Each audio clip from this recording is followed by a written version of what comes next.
बिस्मिल्लाह वल्हम्दुलिल्लाह वस्सलातु वस्सलामु अला रसूलिल्लाह। अस्सलामु अलैकुम। उम्मीद करता हूँ आप सब खैर वाफियत से होंगे। आज की इस किस्म में सलातुत तस्बीह की फजीलत, सलातुत तस्बीह का मसनून तरीका और उसके हवाले से कुछ मसाइल आपके सामने बयान करूँगा। आगे बढ़ने से पहले अगर आपने अभी तक इस चैनल को सब्सक्राइब नहीं किया तो चैनल को सब्सक्राइब कर लें ताकि मुख्तलिफ मौज़ूआत पर इस्लामी वीडियो हवाला के साथ आप तक पहुँचती रहें।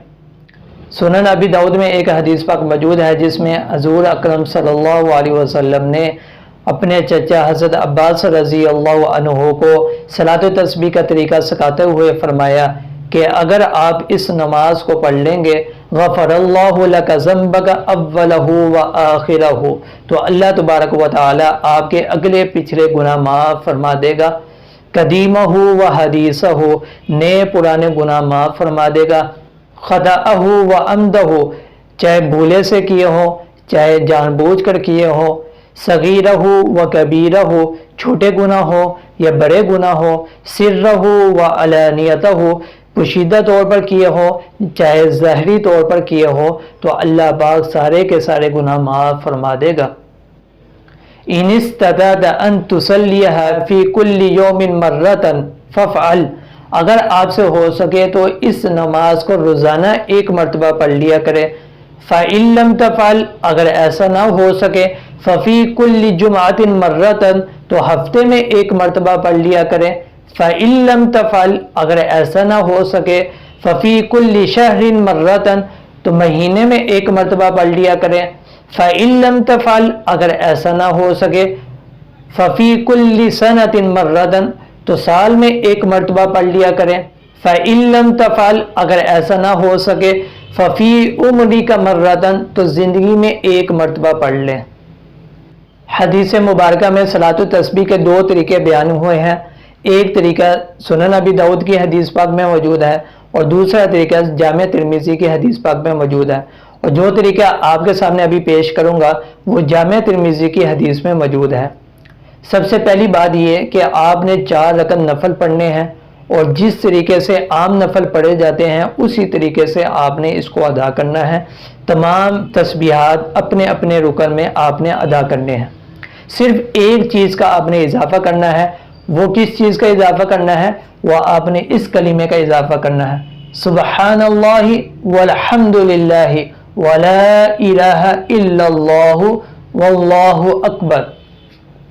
इस कलीमे को आपने एक रकत में 75 मरतबा अदा करना है और इस तरह 4 रकत में आपके ये इसकी तादाद बन जाएगी 300।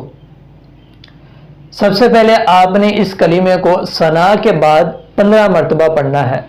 फिर उसके बाद आप औज़ुबिल्लाह पढ़ेंगे, फिर बिस्मिल्लाह पढ़ेंगे, सूरह फातिहा पढ़ेंगे और उसके बाद कोई भी सूरत पढ़ेंगे। दूसरे नंबर पर आपने रुकू में जाने से पहले यानी कि तिलावत करने के बाद आपने इसको 10 मरतबा पढ़ना है। फिर तीसरे नंबर पर आपने रुकू के अंदर तस्बीहात पूरी कर कर रुकू की, उसके बाद 10 मरतबा इस कलीमे को पढ़ना है, सुबहानल्लाहि वल्हम्दुलिल्लाहि वला इलाहा इल्लल्लाहु वल्लाहु अकबर। फिर उसके बाद आप रुकू से सीधा खड़े हो जाएंगे जिसको हम कोमा कहते हैं। कोमा के अंदर आपने 10 मरतबा इस कलीमे को पढ़ना है। फिर पहले सजदे में जाएंगे, पहले सजदे में भी इस कलीमे को आप 10 मरतबा पढ़ेंगे। उसके बाद जलसे में 10 मरतबा इस कलीमे को अदा करना है। जलसा कहते हैं 2 सजदों के दरमियान बैठने को। फिर 7वें नंबर पर दूसरे सजदे में 10 मरतबा इस कलीमे को अदा करेंगे। तो एक रकत में आपका 75 मरतबा हो गया। बाकी 3 रकतें भी आपने इसी तरह अदा करनी है और दूसरी तीसरी चौथी रकत के शुरू में सना नहीं पढ़ी जाती।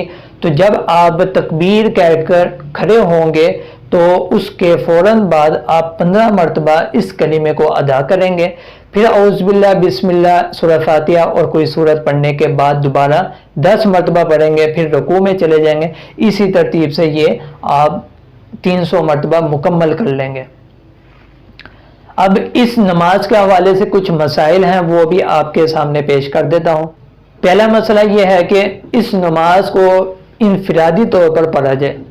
جماعت کے ساتھ نہ پڑھا جائے، کیونکہ حضور اکرم صلی اللہ علیہ وسلم نے صحابہ کرام رضی اللہ عنہم کو اس نماز کا طریقہ سکھایا ہے، اس نماز کو پڑھایا نہیں ہے۔ اگر پڑھایا ہوتا اور صحابہ نے بھی اپنی زندگی کے اندر کسی کو اس کی نماز کروائی ہوتی تو ہم بھی نماز کے ساتھ اس کو پڑھ لیتے۔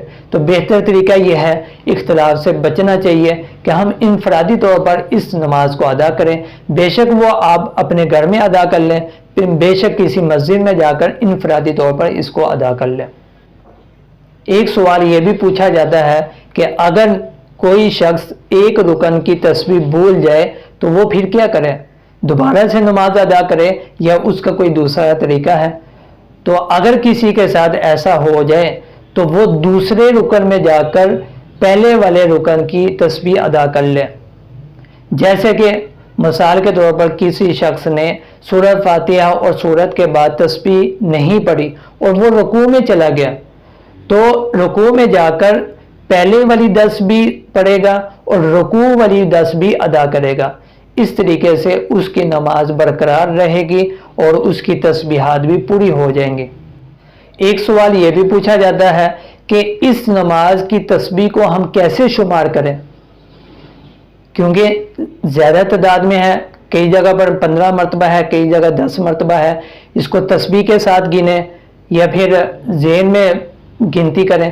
تو اس کا آسان حل یہ ہے کہ ہم جس بھی رکن میں ہو، جس بھی حالت میں ہو، تو اللہ تبارک و تعالی نے 2 ہاتھوں کی 10 انگلیاں دی ہیں، تو جب آپ ایک مرتبہ تسبیح پڑھیں تو ایک انگلی کو ہلکا سا دبا لیں، جب دوسری مرتبہ تسبیح پڑھیں تو دوسری انگلی کو ہلکا سا دبا لیں، پھر تیسری مرتبہ تیسری انگلی کو دبا لیں، پھر چوتھی مرتبہ چوتھی انگلی کو دبا لیں۔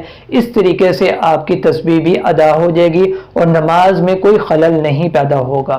اس ویڈیو کو دوسروں تک زیادہ سے زیادہ شیئر کریں تاکہ مسنون طریقے کے ساتھ لوگ اپنی نماز کو ادا کر سکیں اور اللہ سے گر گرا کے توبہ استغفار کریں، اور ہو سکے مجھے بھی اپنی دعاؤں میں یاد رکھیے گا۔ السلام علیکم۔